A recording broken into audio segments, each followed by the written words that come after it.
కేసీఆర్ శాసనసభకు రావడం లేదు కాబట్టి, ఆయన ఫామ్ హౌస్లోనే ఉంటూ ఉన్నారు కాబట్టి ఆయన శాసనసభ సభ్యత్వాన్ని రద్దు చేయాలి అని కాంగ్రెస్ నాయకులు చాలామంది మాట్లాడారు సార్.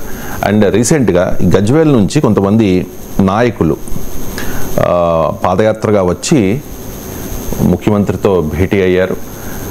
శాసనసభ సభ్యత్వాన్ని, కేసీఆర్ శాసనసభ సభ్యత్వాన్ని రద్దు చేయాలి అని చెప్పి వాళ్ళు డిమాండ్ చేశారు. ఆ తర్వాత గవర్నర్ కూడా వినతిపత్రం అందజేశారు.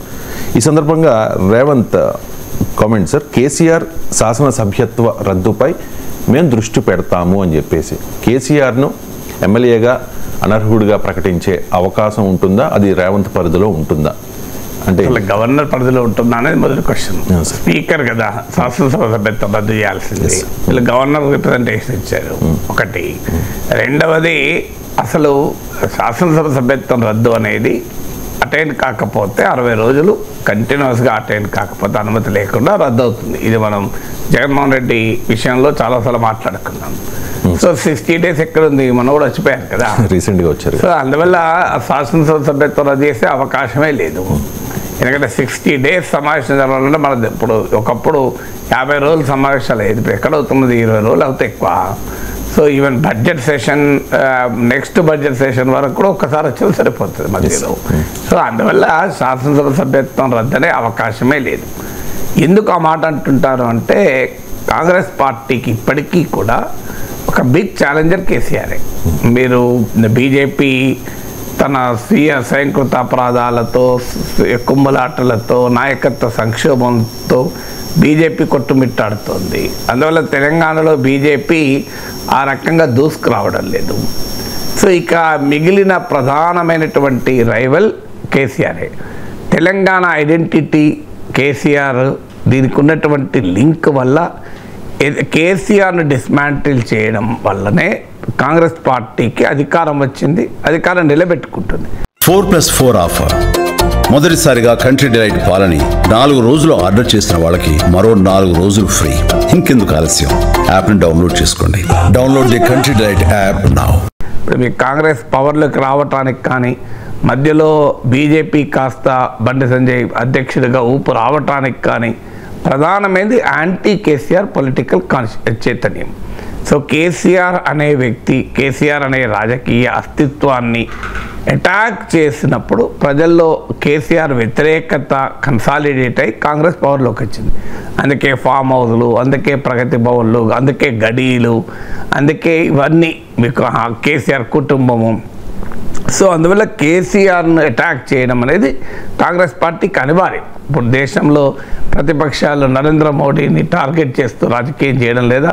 భారతీయ జనతా పార్టీ ఇప్పటికీ కూడా కాంగ్రెస్ ఏముంది, కాంగ్రెస్ ముక్త భారత్ అంటూనే రాహుల్ గాంధీని అటాక్ చేస్తూ రాజకీయం జరుపుతోంది కదా. సో అందువల్ల రాజకీయాల్లో ఏంటంటే పర్సనాలిటీ సెంటర్డ్ పాలిటిక్స్గా మారిపోయాయి. ఒకప్పట్లాగా ఇష్యూస్, పాలసీస్, విధానాలు వీటిపైన చర్చ ఎక్కడుంది? వ్యక్తిగతమైనటువంటి ఫోకస్ పైన. ప్రజలు ఓటు వేయడం కూడా అలాగే ఓటేస్తున్నారు. ఇప్పుడు బీఆర్ఎస్కి ఓటేసిన వాళ్ళంతా కేసీఆర్ని చూసి ఓటేశారు, వైసీపీ ఓటేసిన వాళ్ళంతా జగన్మోహన్ రెడ్డి చూసి ఓటేశారు, జనసేనకు ఓటేసిన వాళ్ళు పవన్ కళ్యాణ్ చూసి ఓటేశారు, టీడీపీకి ఓటేసిన వాళ్ళు చంద్రబాబు నాయుడు చూసి ఓటేశారు. ఈవెన్ బీజేపీకి ఓటేసిన వాళ్ళలో దేశంలో ఒక 30% వరకు నరేంద్ర మోడీ చూసి ఓటేశారు. ఇది నేషనల్ ఎలక్షన్ స్టడీస్ కూడా చెప్తున్నాయి. కొన్ని రాష్ట్రాల్లో అయితే 50% ఆఫ్ ఓటర్స్, బీజేపీకి ఓటేసిన ఓటర్లు నరేంద్ర మోడీ చూసి ఓటేశామన్నారు. అంటే పర్సనాలిటీ సెంటర్డ్గా పాలిటిక్స్ మారిన తర్వాత ఒక వ్యక్తి ఇమేజ్ చుట్టూ ఒక రాజకీయ పార్టీ పాపులారిటీ బిల్డ్ అవుతున్న సమయంలో సహజంగానే ఆ వ్యక్తి పాపులారిటీని అటాక్ చేయడం అనేది ప్రత్యర్థులకు లక్ష్యమవుతుంది. మీరు ఇప్పుడు బీఆర్ఎస్ ప్రచారం కూడా ఏం చేస్తున్నారు? కేసీఆర్ను మళ్ళీ సీఎం రావాలంటున్నారు. కేసీఆర్ యాక్టివ్గా శాసనసభకు రాకపోయినా, పబ్లిక్ లైఫ్లో కాస్త కనబడకపోయినా, ఓపెన్ పబ్లిక్ పొలిటికల్ యాక్టివిటీ లేకపోయినా బీఆర్ఎస్ వాళ్ళు కూడా in the name of KCR కదా రాజకీయం నడిపేది. సో బీఆర్ఎస్ నడిపినా in the name of KCR, BJP attack చేసినా కేసీఆర్ని అటాక్ చేస్తున్నారు. అందువల్ల కేసీఆర్ సభ్యత్వం రద్దు చేస్తామని చెప్పడం ద్వారా యాంటీ కేసీఆర్ పొలిటికల్ స్ట్రగుల్లో ఒక భాగం అది. దాంతోపాటు KCR is non serious. KCR అధికారం లేకపోతే ఉండలేడు. కేసీఆర్కు ప్రజలు అపోజిషన్ లీడర్గా మ్యాండేట్ ఇచ్చిన అపోజిషన్ లీడర్గా ఆయన పాత్ర నిర్వహించడు. ఆయన అసెంబ్లీకి వచ్చి ప్రభుత్వాన్ని ఎదుర్కొనే ధైర్యం లేదు, మొఘల్ లేదు. ఇలాంటి ఒక పర్సెప్షన్ కూడా బిల్డ్ చేయడం కాంగ్రెస్ ఉద్దేశం. అందుకొరకు పదే పదే కేసీఆర్ సెంటర్డ్ పొలిటికల్ అటాక్ ఉండటానికి రీజన్ ఇది. అందులో భాగమే తప్ప 60 రోజులు వరుసగా రాకపోతే సభ్యత్వం రద్దు అవుతుంది. ఎట్లా రద్దు అవుతుంది? లేకపోతే సభ్యత్వాన్ని రద్దు చేసే అవకాశమే లేదు కదా. ఈ డీలిమిటేషన్కి సంబంధించి దక్షిణాది రాష్ట్రాలు తీవ్రంగా నష్టపోతాయి అనేది చాలా పార్టీల, దక్షిణాది రాష్ట్రాల్లో ఉన్న పార్టీల వాదన. సో రీసెంట్గా డిఎంకే నేతృత్వంలో జరిగిన భేటీలో బీఆర్ఎస్ తరపున కేటీఆర్ పాల్గొన్నారు. కేటీఆర్ ఒక ప్రపోజల్ పెట్టారు సార్.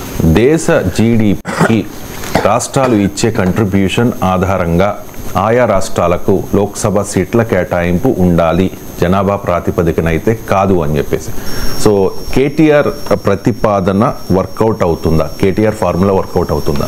అంటే సౌత్ ఇండియాకి జరుగుతున్న ఇంజస్టిస్ను హైలైట్ చేయడానికి ఇది ఉపయోగపడుతుంది. ఎందుకంటే ఆ డీలిమిటేషన్ ఆల్టర్నేటివ్స్ ఏంటివి అన్నప్పుడు ఆ రోజు మీటింగ్లో తీసుకున్న నిర్ణయం ఏంటంటే 25 ఏళ్ల వరకు డీలిమిటేషన్ ఫ్రీజ్ చేయాలి అని. సో ఇదే కాకుండా ప్రోరేటా పద్ధతిలో, అంటే ఇప్పుడు లోక్సభలో పార్టీలకు ఆయా రాష్ట్రాలకు ఎన్ని స్థానాలు ఉన్నాయో అదే నిష్పత్తిలో సీట్లను పెంచినా అదే నిష్పత్తి మెయింటైన్ కావాలి. ఇప్పుడు సౌత్ ఇండియాలో 129 సీట్స్ ఉన్నాయి. సౌత్ ఇండియా వాటా 23.76%. అంటే 543 సీట్లలో 129 ఉన్నాయి. సో మీకు ఈ 23.76% వాటాను కంటిన్యూ చేస్తూ సీట్లు ఉన్నాయనుకునే ఇబ్బంది లేదు. అంటే సౌత్ ఇండియా మొత్తంగా యూనిట్ కాదు, ఒక్కొక్క స్టేట్ని యూనిట్గా తీసుకొని. సో ఇదొక ప్రతిపాదనలు ఇవన్నీ వస్తున్నాయి. అయితే మీరు అన్నట్లు కేటీఆర్ ఒక ఆసక్తికరమైన ప్రతిపాదన చేశాడు. Fiscal contribution to the country, అంటే దేశ జాతీయ ఆదాయంలో ఎంత మేర కంట్రిబ్యూట్ చేస్తున్నారు ఆధారంగా లోక్సభ సీట్లు ఇవ్వాలని. వాస్తవంగా ఈ వాదన అంటే సౌత్ ఇండియా ఎక్కువ కంట్రిబ్యూట్ చేస్తోంది కానీ తక్కువ తీసుకుంటోంది, యూపీ బీహార్ లాంటి పార్టీలు ఎక్కువ తీసుకుంటున్నాయి తక్కువ ఇస్తున్నాయి, ఈ డిబేట్ చాలా కాలం ఉంది. ఈవెన్ చెన్నై మీటింగ్లో రేవంత్ రెడ్డి కూడా గణాంకాలతో సహా చెప్పాడు. 100 రూపాయి ఇస్తే తమిళనాడు 20 పైసలు 30 పైసలు తీసుకుంటే బీహార్ లాంటి రాష్ట్రాలు 6 రూపాయలు తీసుకుంటున్నాయి అని గణాంకాలతో సహా ఇచ్చారు. 4+4 ఆఫర్. మొదటిసారిగా కంట్రీ డిలైట్ పాలని 4 రోజులు ఆర్డర్ చేసిన వాళ్ళకి మరో 4 రోజులు ఫ్రీ. ఇంకెందుకు ఆలస్యం? యాప్ ని డౌన్లోడ్ చేసుకోండి. Download the Country Delight app now. Even Chandrababu Naidu ముఖ్యమంత్రిగా ఉన్న రోజుల్లో కూడా ఉమ్మడి రాష్ట్రానికి పర్ఫార్మింగ్ స్టేట్స్ను ఎలా మీరు పనిష్ చేస్తారు? సో అప్పుడు ఆ రోజుల్లో ఉమ్మడి ఆంధ్రప్రదేశ్ సంపన్న రాష్ట్రం, సంపద పెరిగింది, మా ఆర్థిక వృద్ధి పెరిగింది అని చంద్రబాబు నాయుడు పదే నివేదికలు ఇచ్చేవాడు. సో అది ఫైనాన్స్ కమిషన్, ప్లానింగ్ కమిషన్ దగ్గర పోయినప్పుడు మీరు ఆల్రెడీ సంపన్న రాష్ట్రం కదా మీకెందుకు నిధులను తగ్గించారు. సో మనం చేసుకున్న పబ్లిసిటీ మనకే దెబ్బ తాకింది. సో అప్పుడు చంద్రబాబు నాయుడు కూడా రైజ్ చేశాడు ఈ అంశం. సో పర్ఫార్మింగ్ స్టేట్స్ను మీరు ఎలా పనిష్ చేస్తారు అని. సో అందువల్ల సౌత్ ఇండియా నుంచి ఈ ప్రశ్న వివిధ రూపాల్లో వస్తుంది. ఎందుకంటే జనాభా ప్రాతిపదిక 1971 సెన్సస్ ఆధారంగా లోక్సభ సీట్ల డీలిమిటేషన్ జరగడమే కాదు, ఫైనాన్స్ కమిషన్ నిధుల పంపిణీకి కూడా 71 సెన్సెస్నే క్రైటీరియాగా తీసుకుంటూ వచ్చారు. ఎందుకంటే ఈ పాపులేషన్ అంటే రాష్ట్రాలకు ఫైనాన్స్ కమిషన్ నిధుల్లో 2 రకాలు ఉంటాయి. ఒకటి వర్టికల్ డివల్యూషన్ అంటారు, 2 హారిజంటల్ డివల్యూషన్ అంటారు. వర్టికల్ డివల్యూషన్ ఏమో కేంద్రం నుంచి రాష్ట్రాలకు ఎన్ని నిధులు ఎంత పర్సెంటేజ్. ఇప్పుడు 41% కేంద్రం నుంచి రాష్ట్రాలు, 42% యాక్చువల్గా, 1% జమ్మూ కాశ్మీర్కి ఇచ్చాక 41%. ఇది వర్టికల్ డివల్యూషన్. హారిజంటల్ డివల్యూషన్ ఏంటంటే కేంద్రము రాష్ట్రాలకు రాజ్యాంగ రీత్యా ఇచ్చేటువంటి నిధుల్లో ఏ రాష్ట్రానికి ఎంత ఇవ్వాలి, ఏ ప్రాతిపదిక మీద ఇవ్వాలి, దీనికి అనేక రకాల క్రైటీరియాను ఫైనాన్స్ కమిషన్లు సూచిస్తూ ఉంటాయి. సో ఫైనాన్స్ కమిషన్ రాజ్యాంగబద్ధమైన వ్యవస్థ, అది మ్యాండేటరీ. కేంద్ర ప్రభుత్వం వాటిని ఆ ఫైనాన్స్ కమిషన్ ఇచ్చినటువంటి ఫార్ములా ఆధారంగానే రాష్ట్రాలకు నిధులు కేటాయిస్తారు. అందులో ఒకటి population density, income distance criteria అంటారు. అంటే ఒక రాష్ట్రానికి ఉండేటువంటి ఆర్థిక ఆదాయ అవసరాలు ఏంటి, ఆ రాష్ట్రానికి ఉన్న ఆదాయ వనరుల సామర్థ్యం ఏంటి. ఎందుకంటే ఒక ప్రభుత్వ విధానాల వల్లనే ఒక రాష్ట్రానికి ఆదాయం అనేది ఆధారపడి ఉండదు. ప్రభుత్వ విధానాలు చాలా కీలకం. కానీ ఉదాహరణకు జమ్మూ కాశ్మీర్ ఉంది, ఉదాహరణకు మణిపూర్ ఉంది. ప్రభుత్వం ఎంత సమర్థవంతంగా పనిచేసినా అవి బార్డర్ స్టేట్స్, అనివార్యంగా అక్కడ సమస్యలు ఉంటాయి. అలాగే ఉత్తరాఖండ్ ఉంది, అరుణాచల్ ప్రదేశ్ ఉంది. వీటి నైసర్గిక స్వరూపం రీత్యా కూడా అనివార్యంగా వాటి రెవెన్యూ జనరేషన్ కెపాసిటీ తక్కువ ఉంటుంది. సో అందువల్ల వీటన్నిటిని క్రైటీరియాగా తీసుకుంటారు. వన్ ఆఫ్ ద క్రైటీరియా, కీలకమైన క్రైటీరియా పాపులేషన్ ఎంత ఉంది అని. సో అందువల్ల జనాభా నియంత్రణ చేపట్టడం మొదలయ్యాక సౌత్ ఇండియన్ స్టేట్స్ రైజ్ చేశాయి. సేమ్ పొలిటికల్ రిప్రజెంటేషన్ రీత్యా ఏ క్వశ్చన్ అయితే రైజ్ చేసిందో, ఫిజికల్ డివల్యూషన్ రీత్యా కూడా అదే క్వశ్చన్ రైజ్ చేస్తే అప్పుడు 1971 సెన్సెస్ ఆధారంగానే ఫైనాన్స్ కమిషన్ ఇస్తూ పోయాయి. 14th ఫైనాన్స్ కమిషన్లో మొదలుపెట్టారు. కాదు, 2011 సెన్సెస్ ఆధారంగా కూడా నిధులు ఇవ్వడం మొదలైంది. ఇప్పుడు లేటెస్ట్ ఫైనాన్స్ కమిషన్కి వచ్చే వరకు 2011 సెన్సెస్ ఆధారంగానే ఇస్తున్నారు. ఇక్కడ నుంచి తాజా సెన్సెస్ ఆధారంగా ఇస్తారు. దీనివల్ల రాష్ట్రాలు భారీగా నష్టపోతున్నాయి. ఇప్పుడు తమిళనాడు లాంటి రాష్ట్రం 20,000 కోట్లు నష్టపోతుంది. తమిళనాడే కాదు, కేరళ, కర్ణాటక, తెలంగాణ, ఆంధ్ర అన్నీ నష్టపోతున్నాయి. ఈ ప్రశ్న మా ప్రాంతీయ పార్టీల నాయకులు ఆ బీజేపీతో ఉన్న సంబంధాలను బట్టి మాట్లాడుతూ ఉంటారు. సో అందువల్ల ఈ ఇష్యూ మీకు వివిధ రూపాల్లో చెన్నై మీటింగ్లో రేవంత్ రెడ్డి రైజ్ చేశాడు, కేటీఆర్ రైజ్ చేశాడు. అందువల్ల ఫైనాన్షియల్ డివల్యూషన్ వరకు ఈ ఇష్యూ కరెక్ట్. ఎందుకు మరో పర్ఫార్మింగ్ స్టేట్స్ను పనిష్ చేయాలి? నిజమే, పేదరికం ఉన్న రాష్ట్రాలకు, వెనుకబడిన రాష్ట్రాలకు సహకారం అందించాల్సిందే. దేశం అనేది ఒక యూనిట్. ఇప్పుడు తెలంగాణకు వచ్చే ఆదాయాన్ని నేను హైదరాబాద్లోనే ఖర్చు పెడతాను, ములుగులో ఖర్చు పెట్టను, ఆదిలాబాద్లో ఖర్చు పెట్టంటే కరెక్ట్ కాదు కదా. సో తెలంగాణ, హైదరాబాద్లో ఆదాయం వస్తుంది, హైదరాబాద్లో ఖర్చు పెట్టాలి, ములుగు ఆదాయం ములుగులో ఖర్చు పెట్టాలంటే సాధ్యం కాదు. రాష్ట్రం అనేది ఒక జాగ్రఫికల్ యూనిట్ కనుక, దేశం అనేది ఒక పొలిటికల్ జాగ్రఫికల్ యూనిట్ కనుక, ఒక పేద రాష్ట్రం ఏదైనా ఉంటే దానికి సంపన్న రాష్ట్రం సహకరించాల్సిందే, అనివార్యంగా చేయాల్సిందే ఆ పని. కానీ ఇది ఏమవుతుంది అంటే అవసరాన్ని బట్టి అందుకోవడం వేరు. ఒక పేదరికాన్ని, బ్యాడ్ గవర్నెన్స్, బ్యాడ్ పాలిటిక్స్ వీటిని ఇన్సెంటివైజ్ చేస్తుంది. అంటే మీరు పనికిమాలిన పనులు చేస్తూ ఉండండి, మీ రాష్ట్రం అభివృద్ధి కాకుండా ఉండండి, మీరు అలాగే కులంలో కొట్లాడుకోండి, మతంలో సావండి, మీరు అభివృద్ధిని పట్టించుకోకండి, మేము మీకు డబ్బులు ఎక్కువ ఇస్తూ ఉంటాం. ఇది ఎక్కడి విధానం? సో ప్రోగ్రెసివ్గా ఉన్న స్టేట్స్ ఏమో పనిష్ అవుతున్నాయి, పర్ఫామ్ కాని స్టేట్స్కేమో ఇన్సెంటివ్ అవుతుంది. ఇప్పుడు క్లాస్లో మార్కులు ఫస్ట్ ర్యాంక్ వచ్చిన నువ్వు ఇగ్నోర్ చేసి ఫెయిల్ అయిన వాళ్ళందరికీ గోల్డ్ మెడల్స్ ఇచ్చుకుంటూ కూర్చున్నాం అనుకోండి. ఫెయిల్ అయిన వాళ్ళని ఎంకరేజ్ చేయాలి. అరే ఇది వాళ్ళ కాకపోతే రేపైనా మళ్ళీ అవుతావు, బాగా కష్టపడి చదువు నాన్న, నీ తప్పే అనుకోకు, ఏదో ఒకసారి ఫెయిల్ అయితే మళ్ళీ fail car, failure is the stepping stone to success, ఇలాంటి ఉపన్యాసాలు మాయిస్తాం. కానీ ఫస్ట్ ర్యాంక్ వచ్చిన వదిలేసి ఫెయిల్ అయిన గోల్డ్ మెడల్ ఇస్తే ఎట్లుంటుంది? సో ఇప్పుడు జరుగుతున్నది అదే. అందువల్ల ఫైనాన్షియల్ అంశాల్లో ఈ క్వశ్చన్ రైట్, కానీ పొలిటికల్ అంశాల్లో లోక్సభ సీట్ల గురించి అడిగారు. ఆచరణలో సాధ్యం కాదు. ఎందుకంటే ఫైనాన్షియల్ కంట్రిబ్యూషన్, జీడిపికి ఒక రాష్ట్రం వాటా అనేది ఇయర్ మారుతుంటుంది. It's not standard. ఈవెన్ ఇయరే కాదు, క్వార్టర్ కూడా మారుతుంది డేటా వచ్చినప్పుడల్లా. ఓవరాల్గా స్టాండర్డ్ ఉండొచ్చు. అయితే ఒక పాయింట్, ఈ ప్రతి డీలిమిటేషన్ అప్పుడు లాస్ట్ 25 years ఎవరైతే తీసుకొని చేయొచ్చు కావాలనుకుంటే, ఎవ్రీ ఇయర్ మారినా కూడా లాస్ట్ 25 years ఆధారంగా చేయొచ్చు. కానీ డెమోక్రసీ యొక్క మూల సూత్రమే adult franchise, universal adult suffrage అంటారు. అంటే డెమోక్రసీకి ప్రాతిపదిక ఏంటి? ఒక మనిషి ఒక ఓటు, 1 man 1 vote. అందుకే అంబేద్కర్ అంటాడు, ఈ క్షణము నుంచి రాజకీయ వ్యవస్థలో మనం ఒక మనిషి ఒక ఓటు అనే సమానత్వ సూత్రాన్ని తీసుకొచ్చాం. కానీ సామాజిక ఆర్థిక వ్యవస్థలో ఒక మనిషి ఒక విలువ తేవాల్సిన అవసరం ఉంది అంటాడు అంబేద్కర్. సో అందువల్ల ఇవాళ 1 man 1 vote అనేది డెమోక్రసీకి ప్రాథమిక సూత్రం. కానీ 1 man 1 vote ఎంత గొప్ప సూత్రం అంటే, అంబానీ ఇంట్లో పనిచేసే పనివాడు, ఒక అంబానీ ఇంట్లో పనిచేసే సెక్యూరిటీ గార్డ్ అయినా, ముఖేష్ అంబానీకైనా ఓటు ఒకటే. ముఖేష్ అంబానీకైనా సెక్యూరిటీ గార్డ్ కాదు, ఇంట్లో స్వీపింగ్ చేసేటువంటి లేడీకైనా ఒకటే vote. There is no different vote. మీరు ముఖేష్ అంబానీ లైన్లో నిలబడి ఓటేసినా ఒక్క ఓటేస్తుంది. సో ఆయన ఇంట్లో ఉన్న సెక్యూరిటీ గార్డు, వంట మనిషి, పని మనిషి కూడా ఒకే ఓటేస్తారు. అది డెమోక్రసీ యొక్క గొప్పతనం. అడుక్కు తినేవాడైనా ఆదానికైనా ఒకటే ఓటు ఉంటుంది. సో డెమోక్రసీ యొక్క మౌలిక ప్రిన్సిపులే 1 man 1 vote. సో ఇప్పుడు ఈ ఫైనాన్షియల్ కంట్రిబ్యూషన్ ఆధారంగా లోక్సభ సీట్లు అంటే ఈ డెమోక్రసీ యొక్క మూల ప్రిన్సిపల్కే విరుద్ధం. అందువల్ల కేటీఆర్ రైజ్ చేసింది ఒకదానికి ఉపయోగపడుతుంది. సౌత్ ఇండియన్ స్టేట్స్ ఎలా మార్జినలైజ్ చేస్తున్నారు ఫైనాన్షియల్గా, పొలిటికల్గా అనేటువంటి అంశాన్ని ఎస్టాబ్లిష్ చేస్తానికి is a very interesting point, కాదని అన్నాం. అది చెప్పడం కూడా మంచిదే. కానీ ప్రాక్టికల్గా డీలిమిటేషన్ ఆఫ్ కాన్స్టిట్యున్సీస్కు ఫిజికల్ కంట్రిబ్యూషన్ ప్రాతిపదికగా తీసుకోవడం అనేది డెమోక్రసీ యొక్క మౌలిక ప్రిన్సిపల్కే అది విరుద్ధమవుతుంది.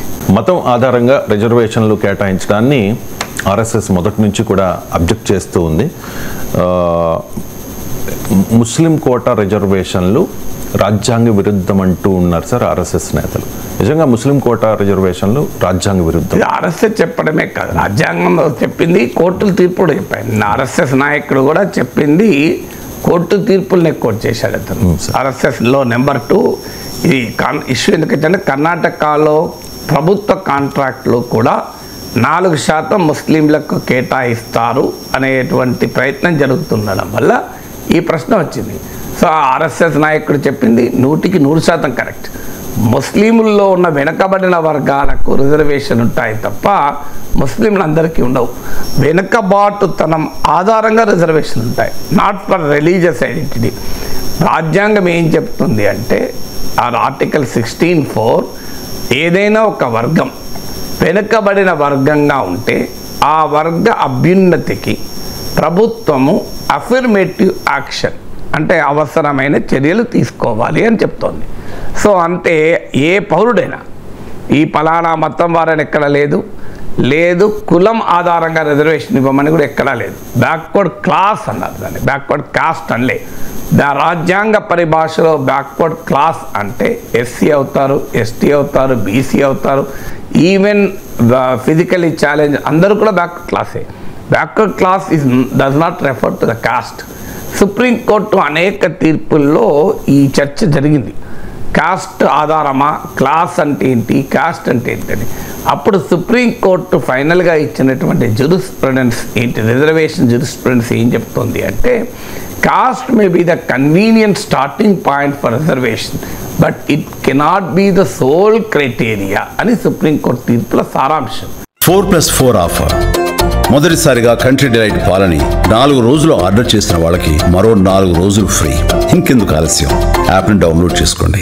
Download the Country Delight app now.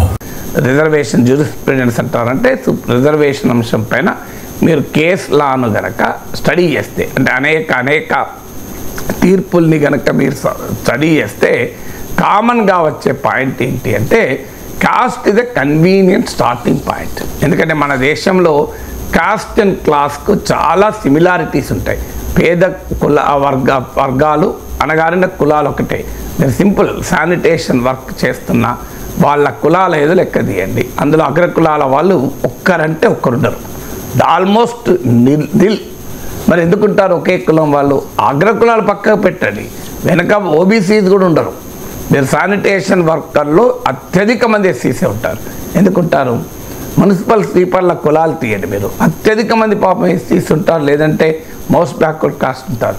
మీరు ఒక మలక్పేట్లో ఇవి ఉన్నాయి, రైస్ మిల్స్ ఉన్నాయి.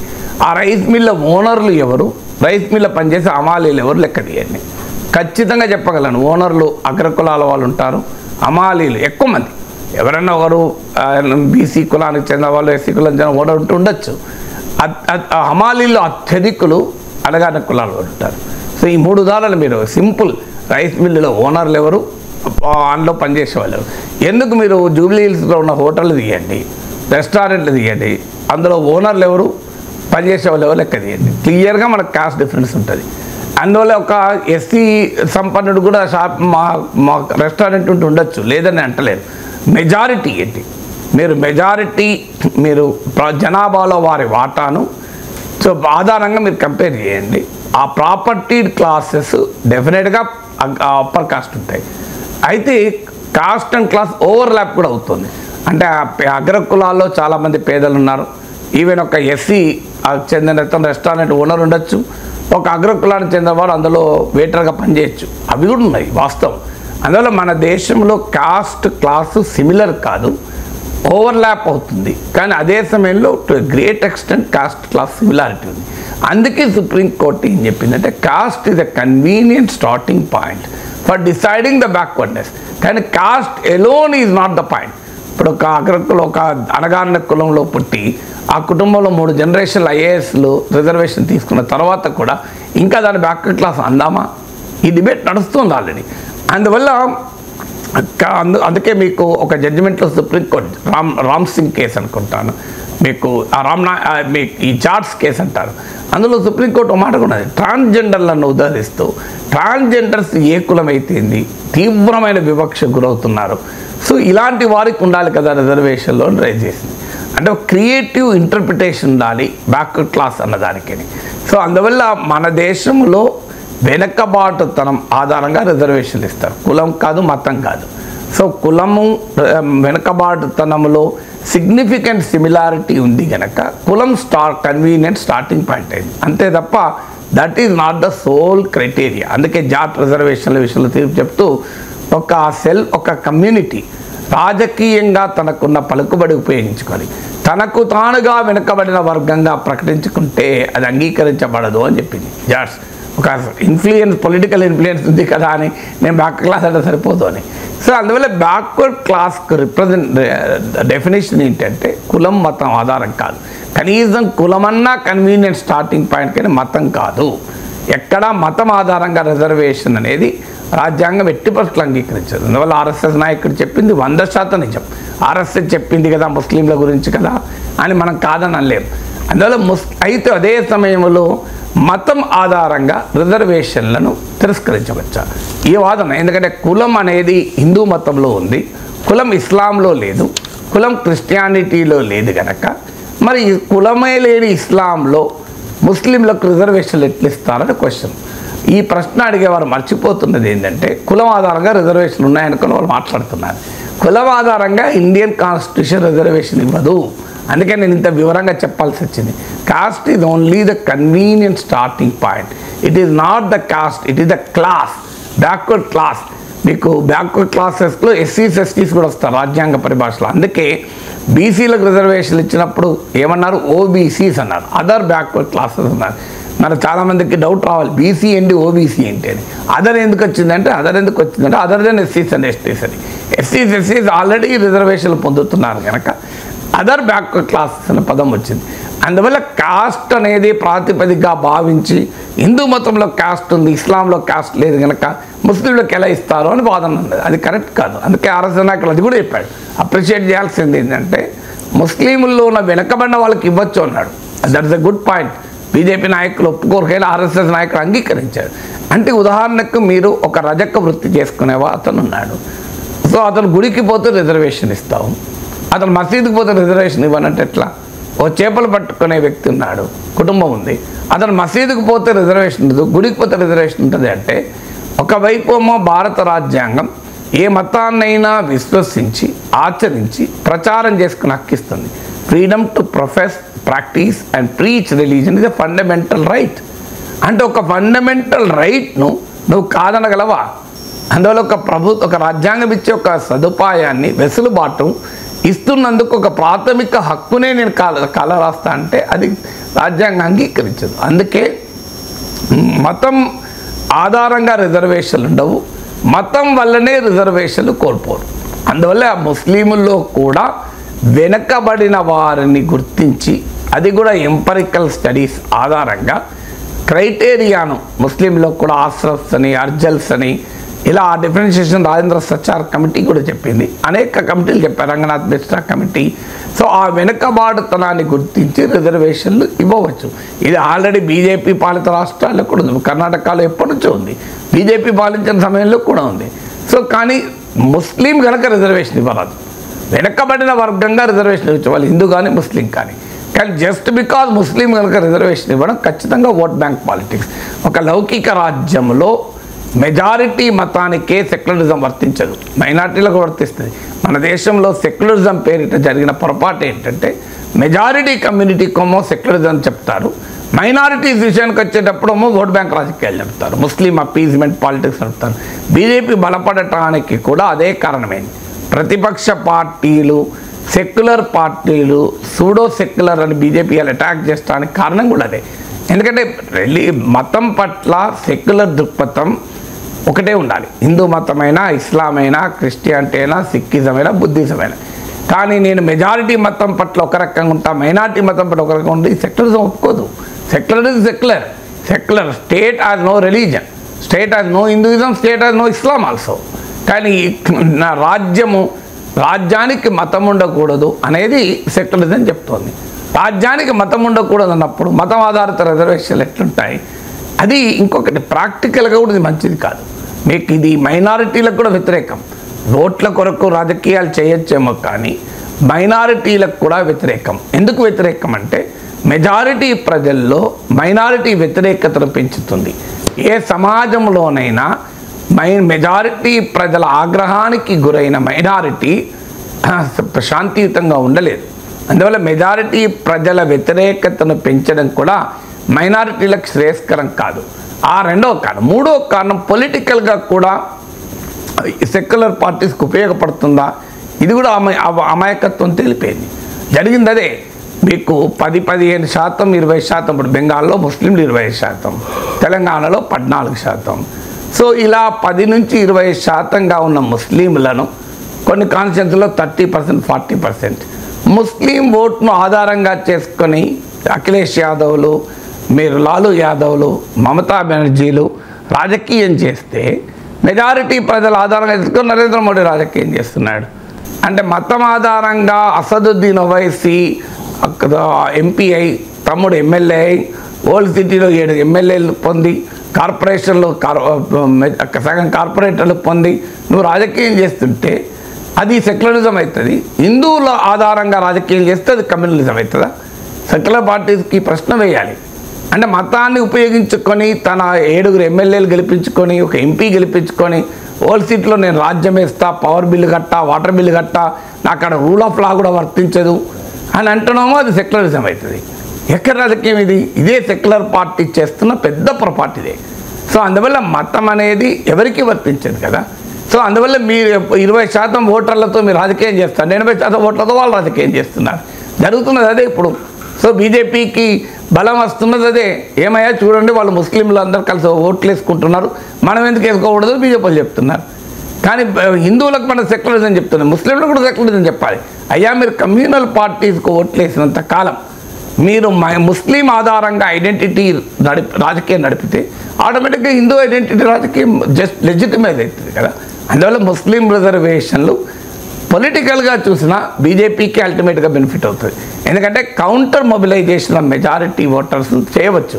అందువల్ల ఈ సోకాల్ సెక్యులర్ పార్టీస్కు పొలిటికల్గా కూడా అది నష్టం జరుగుతుంది. అందువల్ల మొదలు it is unconstitutional, impractical, advisable కాదు మైనార్టీ సంక్షేమానికి. పొలిటికల్లీ కూడా సోకాల్ సెక్యులర్ పార్టీ సూసైడల్గా మారుతుంది. Stand up comedy artist Kunal Kamra Maharashtra ఉప ముఖ్యమంత్రి ఏక్నాథ్ షిండేను ఉద్దేశించి వాడిన ఒక పదం, మరాఠీ పదం సార్, అది గద్దార్. గద్దార్ అంటే తెలుగులో చూశాను ద్రోహి, వంచకుడు, దేశద్రోహి అంటే.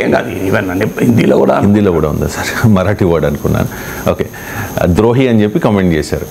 సో ఇప్పుడు శివ సైనికులంతా కూడా ఆయన ప్రోగ్రాం జరుగుతున్న ప్లేస్కి వెళ్ళి అక్కడ అంతా ధ్వంసం చేశారు.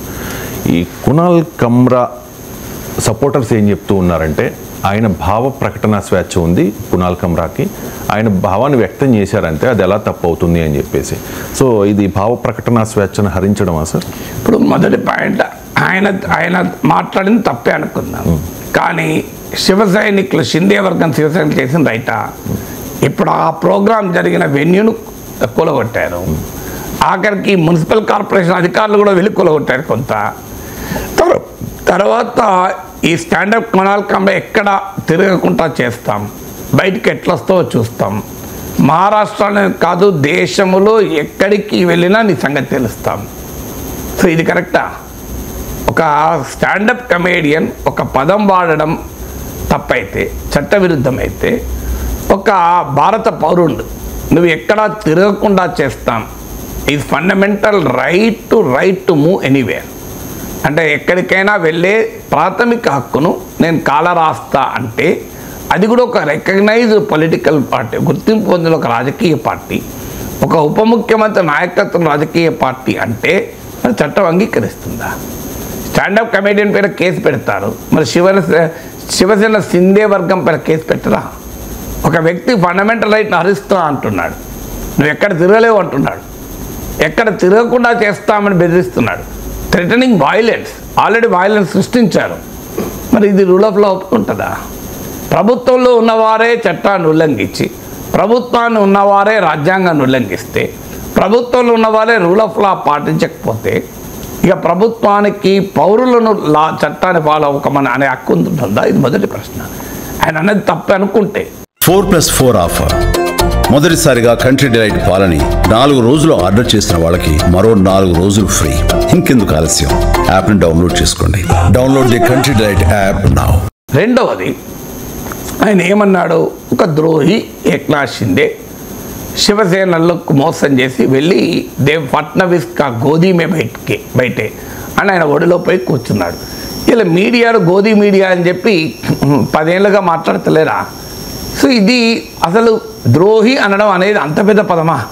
మన తెలంగాణలో రోజు ఆంధ్రలో పిచ్చి కుక్కలు, మన ఇక్కడ డిక్షనరీలో ఏం పదాలు చూస్తే అసలు గద్దార్ అనేది చాలా చిన్న పదం. సో మరి వీళ్ళందరినీ జైల్లో ఎత్తరా?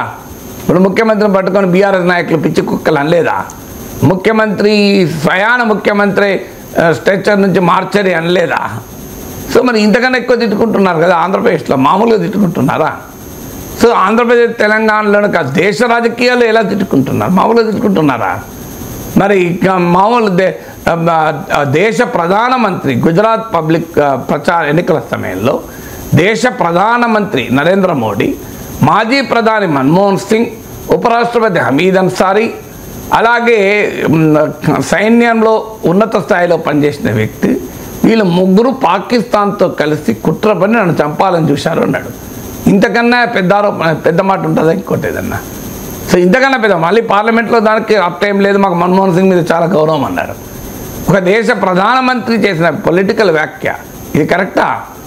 రోజు రాహుల్ గాంధీని దేశద్రోహి అంటలేరా? అదంతేందుకు మీరు నా యూట్యూబ్ ఛానల్ ఓపెన్ చేయండి, కింద కామెంట్లు ఉంటాయి చైనేశ్వర్ అని. నన్ను తీసుకెళ్ళి చైనేశ్వర్ అన్నప్పుడు మరి గద్దార్ కన్నా చిన్న పదమా అది పెద్ద పదమా? మరి వీళ్ళందరినీ జైల్లో పెడుతున్నారా? సో అందువల్ల ఒక పొలిటికల్ క్రిటిసిజం అయితే ఏమంటే, ఇప్పుడు ఉదాహరణకు ఉద్ధవ్ ఠాక్రే అన్నాడు, ఈయన ఆయన కునాల్ స్టాండప్ కమెడియన్ అన్నది 100% కరెక్ట్ అన్నాడు. మరి ఉద్ధవ్ ఠాక్రే మీద కేసు పెడతారా? దమ్ముందా? ఉద్ధవ్ ఠాక్రే అరెస్ట్ చేయండి. ఇప్పుడు మిగతా వాళ్ళందరూ అంటారు కదా నిజమే, ఇది కరెక్టే అని. గద్దారే ఏక్నాథ్ షిండే అంటున్నాడు, మరి వాళ్ళందరి మీద ఎందుకు కేసు పెడతలేవు? సో రాజకీయ నాయకులు అనుకోవచ్చట, బయట వాళ్ళు అనకూడదట ఎవరు. ఇది ఎక్కడ సిద్ధాంతం? అంటే మీ రాజకీయ నాయకులకు వేరే నిఘంటు ఉంటుందా? రాజకీయ నాయకులు ఏదైనా మాట్లాడుకోవచ్చు, వాళ్ళు బూతులు మాట్లాడుకోవచ్చు, వాళ్ళ సెన్సార్ సర్టిఫికేట్లు అవసరం లేదు, వాళ్ళు అశ్లీలంగా మాట్లాడచ్చు, వాళ్ళు ఆ హింసను ప్రేరేపించేదిగా మాట్లాడచ్చు, వాళ్ళు ఎంతైనా మాట్లాడుకోవచ్చు. మేమేం మాట్లాడుకుంటాం, మధ్యలో ఈ కామెడియన్ ఎవరు అంటున్నాడు. అయ్యా కామెడీలో మాట్లాడితే తప్పైతే సీరియస్ పొలిటికల్ డిస్కోర్స్ ఇంకెక్కువ తప్పవుతుంది కదా, మరి దానికి ఆన్సర్ చెప్పాలి కదా. ఇవాళ ప్రతిపక్ష పార్టీలు నిజమే ఏక్నాథ్ షిండే గద్దారే అంటున్నారు, మరి వాళ్ళ మీద కేసు పెట్టండి. ఎందుకు పెట్టలేకపోతున్నారు? అంటే ఒక ఆర్టిస్టోమో మీకు అంత చీప్గా దొరికాడా? నిస్సహాయుడా?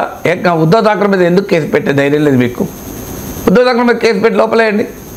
అంటే ఒక స్టాండప్ కామెడియన్ కామెడీలో భాగంగా ఒక పోయట్రీ చదువుతూ మధ్యలో ఈ పదం వాడితే అది నేరం అయితే, అతని మీద మీరు అటాక్ చేస్తే, మరి మీ పొలిటికల్ అపోనెంట్ అది 100% నిజమే, మేము కూడా అదే అంటాను అంటున్నాడు కదా, మరి అతన్ని ఎందుకు స్పేర్ చేస్తున్నారు? చట్టం ఉద్ధవ్ ఠాక్రే కోటి కునాల్ కామ్రా కోటి ఉంటుందా? చట్టం ఒకటే కదా, ఆ ధైర్యం ఎందుకు లేదు? అంటే మీ రాజకీయ రైవల్ని ఎదుర్కొనే ధైర్యం ఉండదు, కానీ ఓ జర్నలిస్ట్ను, ఓ స్టాండప్ కమెడియన్ను, ఓ సినిమా యాక్టర్ను ఓ మాట మాట్లాడితే వాళ్ళ మాత్రం అంత చూస్తాం. ఇది ఎక్కడ సిద్ధాంతం అవుతుంది? సో అందువల్ల ఎట్టి పరిస్థితుల్లో అందుకే ఆయన అన్నాడు, నేను క్షమాపణ కూడా చెప్పా, కోర్టు చెప్పు అంటే తప్ప చెప్పా అన్నాడు. సో అందువల్ల ఈ దేశంలో భావప్రజ్ఞ స్వేచ్ఛకు సహేతుక ఆంక్షలు మాత్రమే విధించవచ్చు, అది కూడా ఎవరు పడతారు కాదు. ఒక పొలిటికల్ పార్టీ సహేతుక ఆంక్షలు విధించదు, ఒక నాన్ స్టేట్ రాజ్యేతర శక్తులు కాదు, రాజ్యం వరకు అంటే ప్రభుత్వము కోర్టులు ఏదైనా చట్టరీత్యా ఒక శాసనసభ చట్టం చేసి సహేతుక ఆంక్షలు విధించవచ్చు. ఆ సహేతుకత కూడా ఎవరు తేల్చాలి? కోర్టులే తేల్చాలి. టెస్ట్ ఆఫ్ రీజనబుల్నెస్ నేను దేవేంద్ర ఫడ్నవీస్ ఏది రీజనబుల్ ఏది అన్రీజనబుల్ తెలుస్తా అంటే రాజ్యాంగం ఒప్పుకోదు. టెస్ట్ ఆఫ్ రీజనబుల్నెస్ను should be judged by the courts. అందువల్ల ఖచ్చితంగా I don't think no court will accept it. ఈ రకమైన బెదిరింపులను, దాడుల్ని, హింసల్ని నేను టీవీ ఛానల్లో మాట్లాడితే అటాక్ చేస్తాం, నేను యూట్యూబ్లో మాట్లాడితే అటాక్ చేస్తాం, మా పైన ఒక ఆర్టికల్ రాస్తే నీ అంతు చూస్తాం, లోపలేస్తాం, నువ్వు ఒక జోక్ వేస్తే నీ సంగతి తెలుస్తాం. I don't think this is not democracy. So ఇది భారత ప్రజాస్వామ్యం కాదు, ఇది భారతీయత కూడా కాదు. భారతదేశంలో ప్రశ్నించడం అనేది భారతీయ సంస్కృతి నేర్పిన ఒక గొప్ప విషయం. ఓకే, ఆయన మాట్లాడిన దాంట్లో it may be in bad taste, నేను ఒప్పుకుంటాను. ఏక్నాథ్ షిండే లాంటి ఒక విశేషమైన ప్రజాదరణ కలిగిన నాయకుడు, ఇది మాస్ లీడర్, ఆ పదం వాడి ఒక కమేడియన్ ఒక కామెడీ షోలో ఏక్నాథ్ షిండే పట్ల అట్లాంటి పదం వాడడం అభ్యంతరకరం ఖచ్చితంగా. It's not in good taste. So I don't accept that word. ఇప్పుడు నేను ఏక్నాథ్ షిండే అనుసరించిన రాజకీయపరమైన పాత్రను ప్రశ్నించవచ్చు. సో ఎందుకు బీజేపీ నాయకులు ఇక్కడ తెలంగాణలో అనలేదా? కేసీఆర్ గురించి బీఆర్ఎస్లో ఏక్నాథ్ షిండే పుడతాడని చెప్పి బీజేపీ నాయకులు అన్నారు కదా. ఏక్నాథ్ షిండే పుడతాడన్న మీనింగ్ ఏంది? నా గుర్తు డాక్టర్ లక్ష్మణ్తో సహా చాలామంది ఉన్నారు బీజేపీ నాయకులు. ఇంకా మీ దాంట్లో ఏక్నాథ్ షిండే పుడతారు, కాంగ్రెస్ పార్టీలో ఏక్నాథ్ షిండే పుడతారు అని పదమే వాడుతున్నారు కదా. ఏక్నాథ్ షిండే పుడతారంటే ఏం పుడతారు చెప్పండి? ఏక్నాథ్ షిండే వస్తారు ఇక్కడికి. ఇప్పుడు బీఆర్ఎస్లో ఏక్నాథ్ షిండే పుడతాడు, కాంగ్రెస్లో ఏక్నాథ్ షిండే పుడతాడు అంటే ఏంటి? ఏక్నాథ్ షిండే ఇలాంటి మాస్ లీడర్ పుడతారు మీరు చెప్పేది ఏంటి? ఇలాంటి ద్రోహి పుడతారండి కదా మీరు చెప్పేది. అని మరి బీజేపీ నాయకులు ఏక్నాథ్ షిండేని ద్రోహిగా చూపుతున్నారు తెలంగాణలో. సో మరి అక్కడ మహారాష్ట్రలో ఒక కమేడియన్ చూపెడితే ఏముంది? మీరే చెప్తున్నారు ద్రోహిగా. ఏక్నాథ్ షిండే పుడతారంటే అర్థం ఏంటి అంటే సొంత పార్టీకి, సొంత నాయకత్వానికి ద్రోహం చేసి ప్రత్యర్థులతో కలిస్తే వాడు పుడతారని కదా మీనింగు. సో అందువల్ల బీజేపీ తెలంగాణ నాయకులు ఏక్నాథ్ షిండే పుడతాడన్న వీడియోల్ని దేవేంద్ర ఫడ్నవీస్ పంపించి నువ్వు మీ నాయకులే ఇక్కడ చెప్తున్నారా ఏక్నాథ్ షిండేలు పుడతారని. సమస్య ఏంటంటే అక్కడ ఫడ్నవీస్కి ఏక్నాథ్ షిండే గ్యాప్ ఉంది. మహారాష్ట్రలో బీజేపీకి శివసేన షిండే వర్గానికి గ్యాప్ ఉంది. ఆ గ్యాప్ రీత్యా మేము షిండేను గౌరవిస్తున్నాం అనేది ఇప్పుడు ఫడ్నవీస్కు ప్రకటించుకోవడం అనేది కీలకమైపోయింది. అందుకే అంత రియాక్షన్ ఫడ్నవీస్ నుంచి వస్తుంది. ఫండమెంటల్ పాయింట్ ఏంటి? ఏక్నాథ్ షిండే పాత్రను ఎవరి వర్షన్ వాళ్ళు చెప్పొచ్చు. ఎస్ అది రైట్ అనొచ్చు, రాంగ్ అనొచ్చు. ఆ మాటకొస్తే ఉద్ధవ్ ఠాక్రేని ద్రోహం చేయలేదా? ఉద్ధవ్ ఠాక్రే బీజేపీతో కలిసి కదా ఎన్నికలకు పోయింది. బీజేపీతో కలిసి ఎన్నికలకు పోయింది. ఆయనకు ప్రజలు ఇచ్చిన మ్యాండేట్ ఏంటి? కాంగ్రెస్ ఎన్సీపీలతో కలిసి ప్రభుత్వం ఏర్పాటు చేయమని ఇవ్వలే కదా మ్యాండేటు. ఆయనకు మ్యాండేట్ ఇచ్చింది బీజేపీతో కలిసి. బీజేపీ శివసేన ఐడియాలజికల్గా కూడా కామనాలిటీ ఉంది, కానీ కేవలం ముఖ్యమంత్రి పదవి ఇవ్వలేదు కనుక, అంటే మెజారిటీ ఎమ్మెల్యేల కూటమిలో తనకు రాకపోయినా తనకే ముఖ్యమంత్రి ఇవ్వాలని పట్టుబడుతో అక్కడ బయటకు వచ్చాడు. ఉద్ధవ్ ఠాక్రే దేశాన్ని ఉద్ధరించే లక్ష్యాలతో బయటికి రాలే, కేవలం ముఖ్యమంత్రి పదవి కోసం ప్రజలు ఇచ్చినటువంటి తీర్పుకు భిన్నంగా బయటకు వచ్చాడు. సో మరి ఆయన ద్రోహం చేసిన వాడు కదా. నిజంగా చెప్పాలంటే ఏక్నాథ్ షిండే కన్నా పెద్ద ద్రోహం అది. ఇది ఐడియాలజికల్ బిట్రేయల్ కదా, ఇది మ్యాండేట్ బిట్రేయల్, ప్రజల పీపుల్స్ మ్యాండేట్కి బిట్రేయల్. షిండే తర్వాత అదే చేశాడు. షిండే ఏమన్నాడు? అయ్యా బీజేపీతో కలిసి ఉండమని ప్రజలు తీర్పిస్తే నీ వెళ్ళి మన ప్రత్యర్థులతో అంటే ప్రజలు నీకు ఇచ్చిన తీర్పుకు భిన్నంగా నువ్వు వివరించావు, అందుకని బయటకు వచ్చి నేను ప్రజలు ఇచ్చిన తీర్పుకు అనుగుణంగా ఉంటున్నాను అన్నాడు. సో అది కరెక్టే, అది కూడా కరెక్టే కదా. అందువల్ల నిజంగానే ద్రోహి అవుతాడా Eknath Shinde? It is a debatable point. A angle నుంచి, ఏ పర్సెప్షన్ నుంచి చూస్తే ఒక పర్సెప్షన్ నుంచి చూస్తే ఉద్ధవ్ ఠాక్రేనే ద్రోహి అవుతాడు, ఇంకో పర్సెప్షన్ నుంచి చూస్తే ఏక్నాథ్ షిండే ద్రోహి అవుతాడు. అందువల్ల that is a politically debating point. దానికి ఒక ద్రోహి అలాంటి పదం, గద్దార్ అనే పదం వాడడం కరెక్టా? అది కూడా ఒక స్టాండప్ కమేడియన్ ఒక కామెడీ షోలో సీరియస్ పొలిటికల్ డిస్కోర్స్లో అన్నారంటే అది రాజకీయం అవుతుంది. So it's not a comedy, politics is not comedy కాదు. సో నేను సటైర్గా అన్నాను అని ఆయన అంటాడు. But I don't think it is in good taste. ఒక ప్రజాదరణ కలిగిన నాయకుడిని పట్టుకొని కామెడీ షోలో ఒక కమేడియన్ ఏది పడుతుంది అంటే it is not in good taste. అంతవరకు నేను ఒప్పుకుంటాను. కానీ మేము దాడులు చేస్తాం, ఆయన ఎక్కడ బయటికి కథ కూడా చేస్తాం, ఇది ఎక్కడ రూల్ ఆఫ్ లా అండి? చంద్రబాబు నాయుడు గారు పదే పదే చెప్తూ ఉంటారు పేదలను కోటీశ్వరులను చేస్తాను అని చెప్పి. ఎన్నికలకు ముందు చెప్పారు, ఆ తర్వాత కూడా చెప్తున్న పరిస్థితి. పేదరికంపై P4 అస్త్రం, పేదలకు సంపన్నులకు వారధిగా ఒక కార్యక్రమం రూపకల్పన చేస్తూ ఉన్నారు. అట్టడుగునున్న వారికి చేయూతనిచ్చే వేదిక, దాతలకు మార్గదర్శిగా, లబ్ధిదారులకు బంగారు కుటుంబంగా నామకరణం ఉగాది నుంచి ప్రారంభించబోతూ ఉన్నారు సార్. ఏంటి సార్ ఈ P4 అస్త్రం? అంటే పబ్లిక్ ప్రైవేట్ పీపుల్ పార్ట్నర్షిప్లో ఇది ఒక మరో 4వ అంశం P4. సో ఆలోచన ఆశయం మంచిదే, కానీ ఆచరణలో ఇది సాధ్యమా? గాంధీయన్ మోడల్ ఆఫ్ ఎకనామిక్స్లో గాంధీ కూడా చెప్పింది అదే, ఒక హ్యూమెన్ క్యాపిటలిజం అంటే బాగా పెట్టుబడిదారులు 100,000 కోట్లు సంపాదించిన వాళ్ళు ఒక మానవీయతను చూపి ట్రస్టీషిప్ను ప్రదర్శించి తమ సంపదను తామే స్వచ్ఛందంగా పేదలకు ఇవ్వాలి అనేది Gandhian model of economics. Trusteeship economics ఇదే ఒక ఉమెన్ క్యాపిటలిజం అని. కానీ ఎక్కడైనా అమలైందా? మీకు ఒక టాటాలు ట్రస్ట్ పెట్టారు, కానీ కొంతవరకు టాటాస్ కంట్రిబ్యూషన్ చేసిన మాట నిజం. కానీ ఈ ప్రజెంట్ జనరేషన్ ఆఫ్ క్యాపిటలిస్ట్లు అయితే అది కూడా మారిపోయింది. అందుకే ఒక దశలో టాటాని అడుగుతారు, what is the difference between your generation of capitalist and the present generation of capitalist అంటే టాటానే చెప్తాడు, మా జనరేషను ఉత్పత్తి చేసి సంపాదించింది, ఈ జనరేషన్ ఆఫ్ క్యాపిటలిస్ట్ మ్యానిపులేట్ చేసి సంపాదిస్తున్నారు అన్నాడు. So manipulative capital, lumpen capital, crony capital అంటారు. ఆశ్రిత పెట్టుబడిదారి విధానం అంటే ప్రభుత్వ కాంట్రాక్ట్ను ఉపయోగించుకొని ప్రభుత్వాలని అవినీతితో లోబరుచుకొని తమ పనులు చేసుకోవడం. ఇప్పుడు 1700 తెలుగుదేశం పార్టీ నాయకుడు ఆనాటి ఇప్పటి ఆర్థిక మంత్రి మన కేశవే చెప్పినట్లు హైకోర్టులో, సో అదాని గౌతమ్ అదాని జగన్మోహన్ రెడ్డికి 1750 కోట్లు ఇచ్చి సోలార్ కాంట్రాక్ట్లు పొందాడు. దీన్ని క్రోనీ క్యాపిటల్ అంటారు. ఇప్పుడు దాన్ని టీడీపీ సమర్థిస్తుంది, లేదంటే ఏం లేదు అంత మిథ్య అంటుంది, అది వేరే విషయం. కానీ సో గతంలో వాళ్ళే కేసేసారు కదా. 4+4 ఆఫర్. మొదటిసారిగా కంట్రీ డిలైట్ పాలని 4 రోజులు ఆర్డర్ చేసిన వాళ్ళకి మరో 4 రోజులు ఫ్రీ. ఇంకెందుకు ఆలస్యం, యాప్ని డౌన్లోడ్ చేసుకోండి. Download the Country Delight app now. So అందువల్ల ఇది క్రోనిజం. సో అలాంటి వ్యవస్థలో మనం బతుకుతున్నాం. ఇప్పుడు దీంట్లో ప్రభుత్వ పాత్ర ఏమీ లేదు. ఇప్పుడు అంటే పేదలకు సంపన్నులు పేదలకు ఇవ్వండి, ఆ పేరు మేము తెచ్చుకుంటాం అంటున్నాడు. P4 ఏంటంటే సంపన్న వర్గాలు పేదలకు సహాయం చేస్తే రాజకీయంగా మేము పేరు తెచ్చుకుంటాం అంటున్నారు. అది ఎట్లా సాధ్యమవుతుంది? సో సంపన్నులకు పేదలకు ఒక వేదిక నిర్మిస్తామని. ఇప్పుడు వేదిక లేవా? బోలెడు NGOs ఉన్నాయి, బోలెడు వ్యవస్థలు, చారిటబుల్ సంస్థలు ఉన్నాయి. చారిటీ యాక్టివిటీ దేశంలో ప్రపంచంలో పెద్ద ఎత్తున జరుగుతోంది. లేదంటే వారు సొంతగా కూడా జరుపుకుంటుంటారు. ప్రభుత్వ వేదిక ద్వారా ఒక డబ్బున్నవాడు వచ్చి పేదలకు సాయం చేస్తాడా? అందులో ప్రభుత్వం ఏమీ ఇవ్వకుండా, ప్రభుత్వం జీరో, ప్రభుత్వ కంట్రిబ్యూషన్ ఏముండదు, ఇది ఓన్లీ వేదిక. ధనికుల్ని పేదల్ని ఒక్క చేతికి తీసుకొస్తాం. ఇది ఎంతమంది వస్తారు? తెలుగుదేశాన్ని అభిమానించేవారు, చంద్రబాబు నాయుడు పిలిపిస్తే వచ్చేవాళ్ళు కొంతమంది ఉండొచ్చు. కానీ మొదటి దశలో 20 లక్షల కుటుంబాలు పేదరికం నుంచి బయటకు పట్టుకొస్తామంటున్నారు. 20 లక్షల కుటుంబాలు మామూలు విషయం కాదు. 20 లక్షల కుటుంబాలు బయటకు తేగలవా? సో ఇప్పటికీ ఉదాహరణకు ఈ NRIలను ఉపయోగించుకోవాలని transfer of knowledge through expatriate nationals TOC10 అని ఒక స్కీమ్ ఉంది. ఎక్కడ అమలైందా?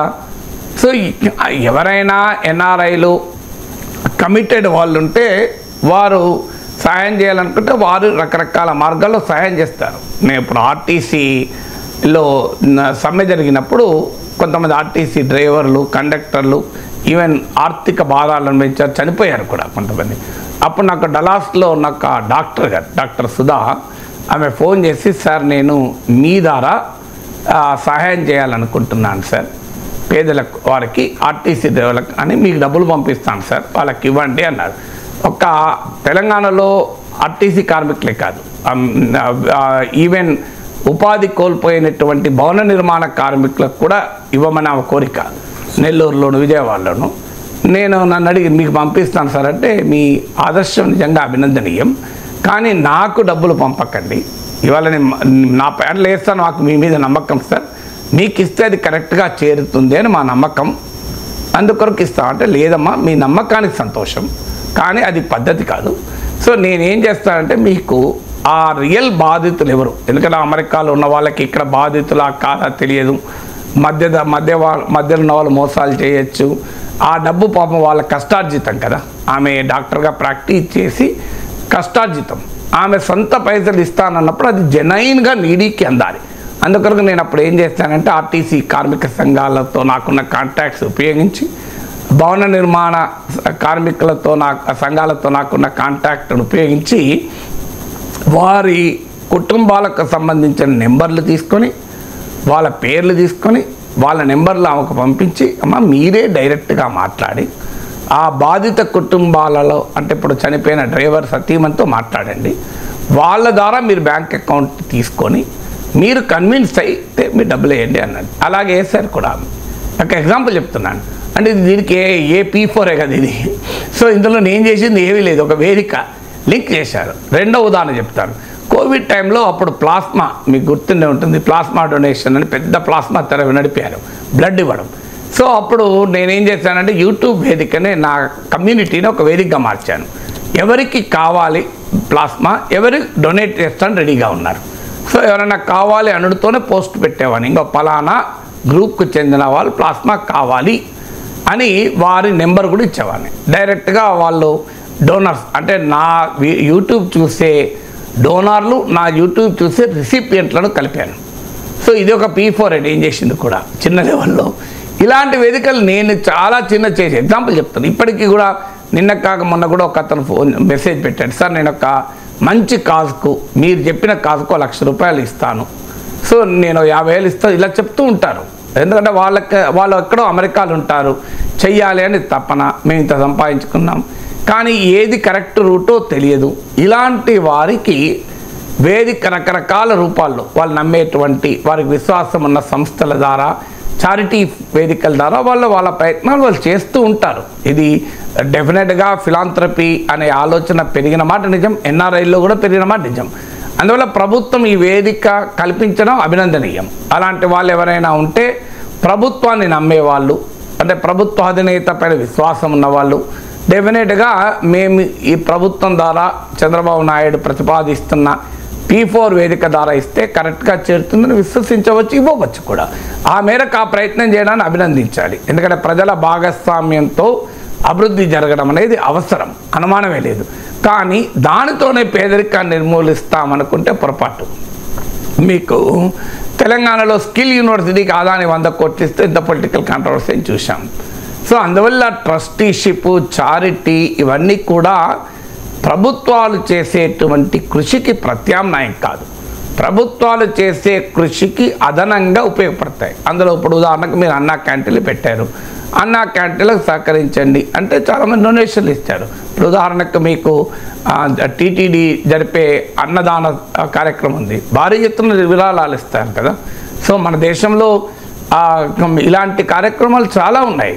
మీరు ఒక మంచి మనిషి, ఒక మంచి పర్పస్తో, ఒక నమ్మకం కలిగిన వ్యవస్థ, సంస్థ చేస్తాను అని సహకరిస్తానని ముందుకొస్తే సహకరించే వాళ్ళు సహాయం అందించడం చాలామంది ఉన్నారు. సో ఆ ప్రయత్నాలు జరగడం అభినందనీయం. డెఫినెట్గా P4ను వెల్కమ్ చేస్తాం. కానీ దాన్ని ఒక పొలిటికల్ ప్రాజెక్టుగా పెద్ద ఎత్తున ఇదేదో పేదరికాన్ని నిర్మూలిస్తుంది అనుకుంటే అది పొరపాటు. So Gandhian trusteeship model of క్యాపిటలిజమే సాధించలేకపోయింది. ఎంతమంది గాంధీ మాట విని ఇచ్చారు మీరు? సో మీరు ఒక సింపుల్ ఉదాహరణ చెప్తాను. ఆంధ్ర విశ్వవిద్యాలయానికి సహకరించండి అని చంద్రబాబు నాయుడు పిలిపించి పెద్ద పెట్టుబడిదారులందరినీ పిలిపించండి, ఎవరైనా ₹5 ఇస్తారో చూడండి. కానీ ఆంధ్ర యూనివర్సిటీకి ఒక 100 ఎకరాల భూమి ఉంది, దీన్ని అమ్మకాలు పెడుతున్నా అని చెప్పండి, 100 మంది వచ్చి కూర్చుంటారు కదా, లాఠీ చార్జ్ అవుతుంది. అంటే this is how the world is. ఇప్పుడు నిజంగానే కొంత మేరకు సహకరిస్తారు, ఇయరని నేను టోటల్గా ఇవ్వనంట. నేను ఆంధ్రాలో ఈ దాతృత్వము పెద్ద పెద్ద కాలేజీలు కూడా ఉన్నాయి. ఇప్పుడు మీకు ఏలూరు కాలేజ్ చూడండి, కావలి కాలేజ్ చూడండి, నెల్లూరులో కాలేజ్ చూడండి, పెద్ద పెద్ద కాలేజీలు ఒక తెలంగాణలో యూనివర్సిటీస్ లాగా ఉంటాయి. సో అలాంటి కాలేజీలు తమ తాతల పేరు మీద, నానమ్మల పేరు మీద, తల్లి పేరు మీద ఇచ్చిన సందర్భాలు కూడా ఉన్నాయి, లేవని అంటలేదు. కానీ దాతృత్వానికి పరిమితం ఉంటుంది. దాతృత్వం ఆధారంగా జరిపే P4 ఆంధ్రప్రదేశ్లో 20 లక్షల కుటుంబాలను మొదటి దశలోనే పేదరికాన్ని నుంచి బయటపడేస్తానంటే it should be a miracle. So అదే జరిగితే చంద్రబాబు నాయుడుకి నోబెల్ ప్రైజ్ ఇన్ ఎకనామిక్స్ వస్తుంది గ్యారంటీగా. ఎందుకంటే మామూలు విషయం కాదు, 20 లక్షల కుటుంబాలని ప్రభుత్వం 5 పైసలు ఖర్చు పెట్టకుండా పేదరికం నుంచి బయటపడేస్తుందంటే ఇది వండర్ఫుల్ యాక్టివిటీ నిజంగానే జరిగితే. సో జరగడాన్ని స్వాగతించుదాం, కానీ దాని పరిమితులు దానికి ఉంటాయి. డెఫినెట్గా క్రియేటివ్ వర్క్, ఇప్పుడు ల్యాండ్ పూలింగ్ ఉంది, ఒక క్రియేటివ్ వర్క్ కదా. ల్యాండ్ పూలింగ్లో ప్రభుత్వము 5 పైసలు ఇవ్వకుండానే కొన్ని వేల ఎకరాల భూమి ఆ రాజధాని కొరకు సమీకృతమైంది కదా. సో అందులో అది విన్ విన్ పార్ట్నర్షిప్. భూమి ఇచ్చిన మధ్యలో జగన్మోహన్ రెడ్డి చెడగొట్టడం వల్ల దెబ్బతిన్నది, కానీ లేకపోతే ఇప్పటికి బ్రహ్మాండంగా ఉండేది కదా. సో అందువల్ల భూమి ఇచ్చిన రైతు లాభపడ్డాడు, రాజధాని వచ్చింది, ప్రభుత్వానికి కూడా డబ్బులు వచ్చాయి. So it's a good project, అందులో అనుమానం లేదు. ఈవెన్ తెలంగాణ ల్యాండ్ నేను కౌన్సిల్లో ఉన్నప్పుడు airport regional ORR land acquisition issues వచ్చినప్పుడు నేను ఇదే సజెస్ట్ చేశాను. మీకు 100 ఎకరాల భూమి అవసరం ఉంటే 200 ఎకరాల భూమి సేకరించి ఒక 100 ఎకరాలు మీరు వాడుకొని మిగతా 100 ఎకరాలు డెవలప్ చేసి భూమి ఇచ్చిన ప్రతి ఒక్కరికి ½ ఎకర్ ఇవ్వండి. అంతకుముందు 1 ఏకర్కు ఉండే వాల్యూ కన్నా ఈ డెవలప్డ్ ½ ఎకర్ సైట్ ఇంకెక్కువ వాల్యూ ఉంటుంది. సో దానివల్ల మీకు భూమి ఇచ్చిన ఎవరు కూడా బాధపడరు అని శాసన మండలిలో సజెస్ట్ చేశాను. దీన్ని అన్ఫార్చునేట్లీ ఎవరు పట్టించుకోలేను అన్నాం. సో బట్ ఈ ల్యాండ్ పూలింగ్ ఒకటి మంచి కాన్సెప్టే కదా నీకు. అందువల్ల క్రియేటివ్గా జరిగే ప్రయత్నాన్ని మనం ఆహ్వానించాలి. ప్రారంభంలోనే మనం శాపనార్థాలు పెట్టాల్సిన అవసరం లేదు. కానీ మన దేశంలో అనుభవాలు ఉన్నాయి, పబ్లిక్ ప్రైవేట్ పార్ట్నర్షిప్ ఉంది. మీకు ఉదాహరణకు టోల్ గేట్లు ఉన్నాయి. ఇది పబ్లిక్ ప్రైవేట్ పార్ట్నర్షిప్ అంటే ప్రభుత్వము ప్రజలు ప్రైవేట్ వాళ్ళు కలిపి ఏం జరుగుతుంది. టోల్ గేట్ అంటే ఒక డబ్బున్న వాడు రోడ్ వేసి ప్రభుత్వం ఆ రోడ్డు కొంతకాలం తాళే మేనేజ్ చేసి తర్వాత తాము పెట్టిన పెట్టుబడి దానిపైన రీజనబుల్ రేట్ ఆఫ్ రిటర్న్ పొంది తర్వాత ఆ రోడ్డు ప్రభుత్వానికి ఇచ్చేయాలి. ఇది పబ్లిక్ ప్రైవేట్ పార్ట్నర్షిప్. ఏం జరుగుతుంది, అదో దోపిడీ కేంద్రాలు అయిపోయినాయి. 100 ఏళ్ళ తరబడి ఎంత టోల్ ట్యాక్స్ వసూలు చేస్తానో తెలియని పరిస్థితి.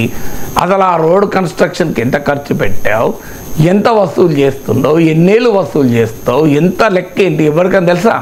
సో టోల్ గేట్ ఒకటి ఉదాహరణ కదా పబ్లిక్ ప్రైవేట్షిప్. మన దేశంలో పబ్లిక్ ప్రైవేట్ పార్ట్నర్షిప్ అంటే ప్రభుత్వ ప్రైవేట్ భాగస్వామ్యం అంటే ప్రభుత్వ సంపదను తేరగా దోచుకోవడానికి ప్రైవేట్ వరకు ఒక సాధనం.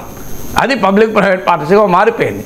అందువల్ల నిజంగానే దీన్ని దాతృత్వ కార్యక్రమంగానే ఉంటే దానికి పరిమితులు ఉన్నాయి. కాదు ఇది పబ్లిక్ ప్రైవేట్ పార్ట్నర్షిప్ అంటే ప్రభుత్వం ఇచ్చేదాన్ని ప్రైవేట్ వాళ్ళు ఈ పేరిట లాక్కునే దానికి అవకాశం ఉంటుంది. బట్ డెఫినెట్లీ ఇది గుడ్ ఎఫర్ట్ కాదని ఎవరు అంటారు. సో సంపన్నుడు వచ్చి పేదవాడికి సహకరించడానికి ప్రభుత్వం ఒక అనుసంధానకర్తగా ఉంటే ఆ మేరకు మరి గవర్నమెంట్ బ్యూరోక్రసీని కూడా చాలామంది నచ్చరు. గవర్నమెంట్కి ఇవ్వమంటే సార్ దండం పెడతాం సార్ చచ్చిపోతాం డబ్బులు ఇవ్వాలంటే. నాకే అనుభవం, నేను ఎమ్మెల్సీగా ఉన్నప్పుడు నేను ఒకసారి మహబూబ్ నగర్ బస్ స్టాండ్లో ఉన్నాను. ఒక పేద బిడ్డ పట్టుకొని ఒక తల్లి కూర్చున్నది. బిజినేపల్లి పోవాలి అంటే మహబూబ్ నగర్ నుంచి ఒక హాఫ్ అన్ అవర్ కూడా ఉండదు, 15 నిమిషాలు ఉంటుంది. బస్సు కొరకు వెయిట్ చేస్తున్నాడు. ఆ బాబు అమ్మ నీళ్ళు అంటున్నాడు. ఆడ ఎదురుగా బాటిల్ కనబడుతున్నా చూపెడుతున్నాడు. ఈ తల్లి ఏమో ఇంటికి పోతాం కదరా అంటున్నాడు. నాకు బాధేసి అడిగాను, ఏంటమ్మా బాబు నీళ్ళు అడుగుతున్నాడు. సార్ మా ఊరికి 10 రూపాయలు సార్ ఆర్టీసీ బస్సు, ఆ బాటిల్ 15 రూపాయలు ఉంది సార్, ఈ లోపల ఇంటికి పోతా కదా అన్నది. నాకు కళ్ళకి నీళ్ళు వచ్చింది. వెంటనే వెళ్ళి ఆ బాటిల్ కొనుక్కొచ్చి ఆ బిడ్డకిచ్చి నేను నాకు బస్సులో వస్తున్నా. నేను వచ్చినప్పుడు ఆలోచించాను, ఇది అన్యాయం కదా.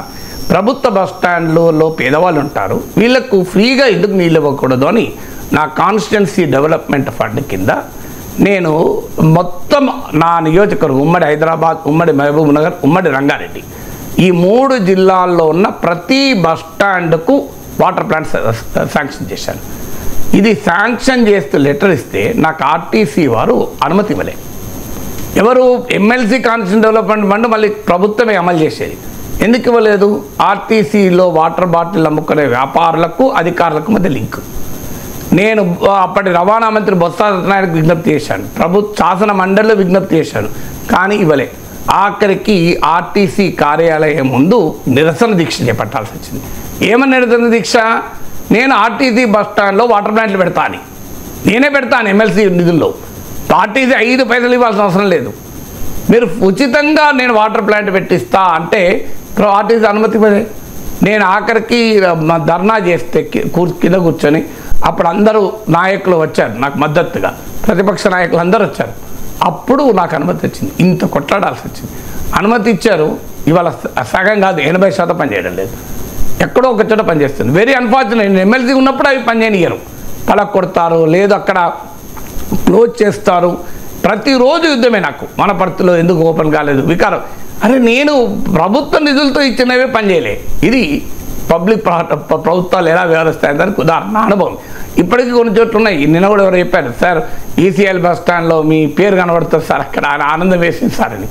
ఈవెన్ ఇమ్లీవన్ బస్ స్టాండ్ ఇచ్చాను, Kukatpally bus stand, ECIL bus stand, Jubilee bus stand, అన్ని ఊర్లు, తాండూరు, వనపర్తి, మీకు నాగర్ కర్నూలు, ప్రతి బస్ స్టాండ్ ఇచ్చాను, Kalwakurthy, every bus stand. Unfortunately నేను ఇచ్చిన 15 రోజులకి 25% పనిచేయలే, తర్వాత 50% పనిచేయలే, ఇప్పుడు దాదాపు 90% పనిచేస్తలేవు కావచ్చు. తర్వాత కూడా నేను మంత్రులకు మొరబెట్టుకున్నాను, సార్ నేను ఇచ్చిన వాటర్ ప్లాంట్లో బాధేస్తున్నా సార్, కనీసం వాటిని నడవనియండి అని. అంటే ఇక ఉచితంగా సంపన్నుడు దానం చేస్తే దాన్ని నడిపిస్తుందా ప్రభుత్వం అన్న అనుమానం. నిజంగానే నడిపిస్తే సంతోషమే. నా అనుమానం చెప్పిన ఒక శాసన మండలి సభ్యుడు ప్రభుత్వమే ద్వారా ఇచ్చే డబ్బులు, నేను నా పైసలేం కావు కదా, ప్రభుత్వ డబ్బులే కదా, దాన్ని అమలు చేసేది కూడా కలెక్టరే, నేను కాదు. అంటే ప్రభుత్వంలో ఒక సోర్స్ నుంచి మరో సోర్స్కు డబ్బులు ఇస్తానంటే, ఉచితంగా ఆర్టీసీలో వాటర్ ప్లాంట్లు పెడతానంటే, దానికి కూడా నేను ఇంత పెద్ద పోరాటం జరపాల్సి వచ్చింది. P4 సంపన్న వర్గాలు వచ్చి పేదలకు సహాయం చేస్తానంటే మన ప్రభుత్వ వ్యవస్థలు అనుమతిస్తాయా? దీనికి ఎన్ని ఇబ్బందులు పెడతాయో అన్నది నా భయం. అవి లేకుండా చేయగలిగితే చాలా సంతోషం.